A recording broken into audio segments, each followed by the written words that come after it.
El mundo mexica se caracterizaba por el cuidado que ponían los gobernantes en el buen funcionamiento de su sistema educativo. Las escuelas de Tenochtitlan atendían a los jóvenes de acuerdo con su extracción social. El Calmecac.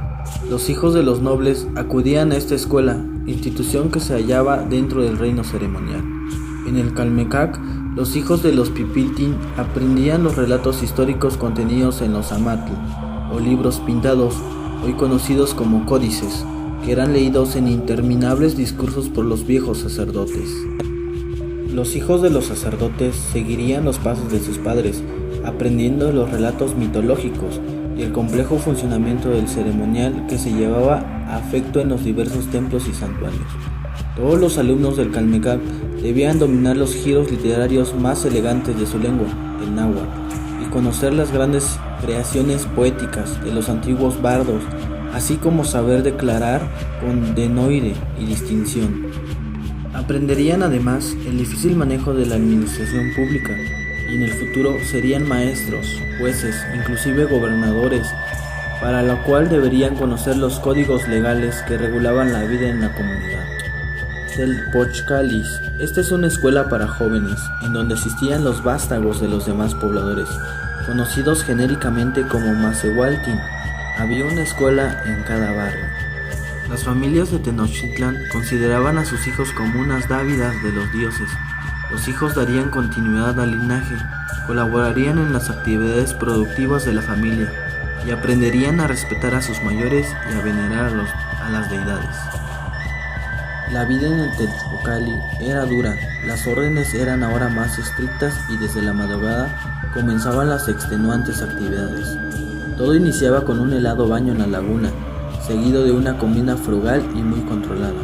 Los jóvenes debían realizar numerosos encargos, entre los que se encontraba el cultivo de las tierras de la escuela. Recibían rudimentos de cultura y especialmente se buscaba su resistencia al dolor mediante prácticas de autosacrificio.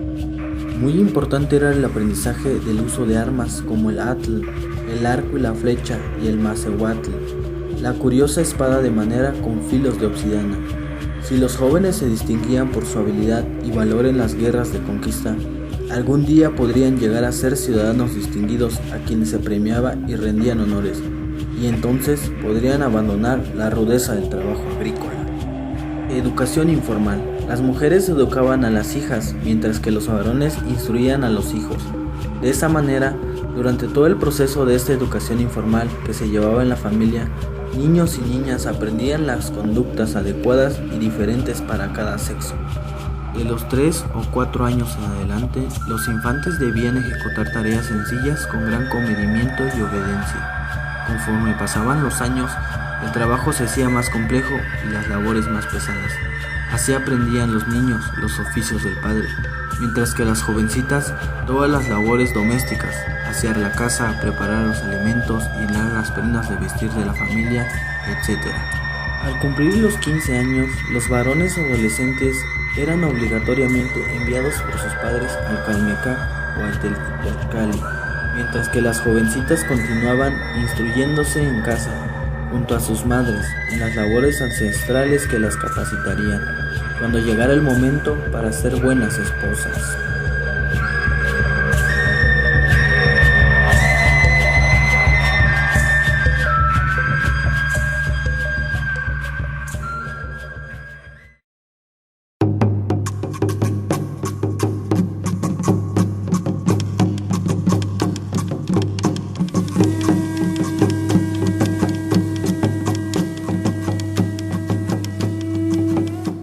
El viejo imperio maya se desarrolló entre los años 317 y 987 de nuestra era, y el nuevo imperio maya entre los años 987 y 1697.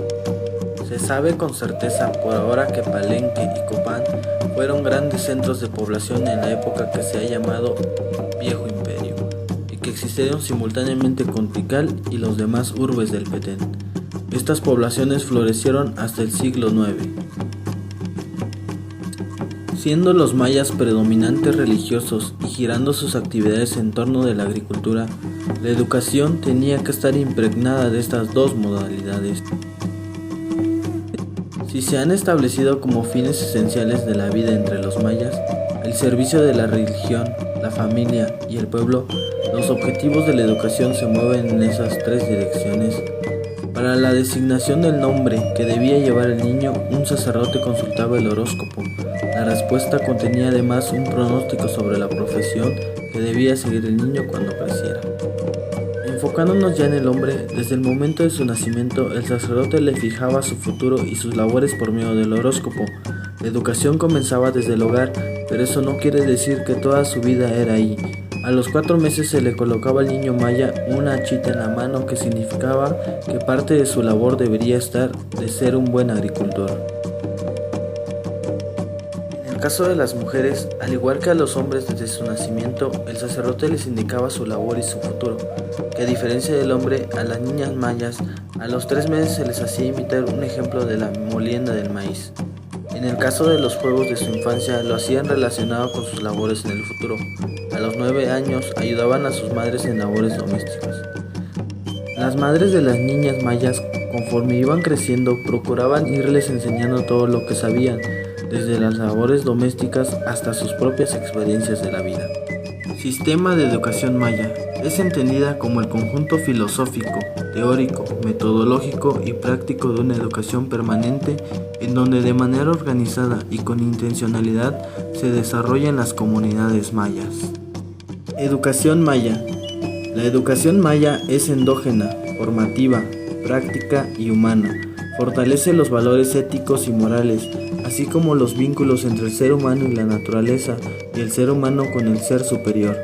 Conjunto integral, dinámico y vivencial de experiencias, conocimientos y prácticas productivas, convivencia social y crecimiento espiritual que las comunidades mayas, a través de las familias, dan a las niñas, niños, jóvenes y adultos. El sistema educativo de los mayas se diferencia cualitativamente de los demás sistemas educativos de otras culturas prehispánicas.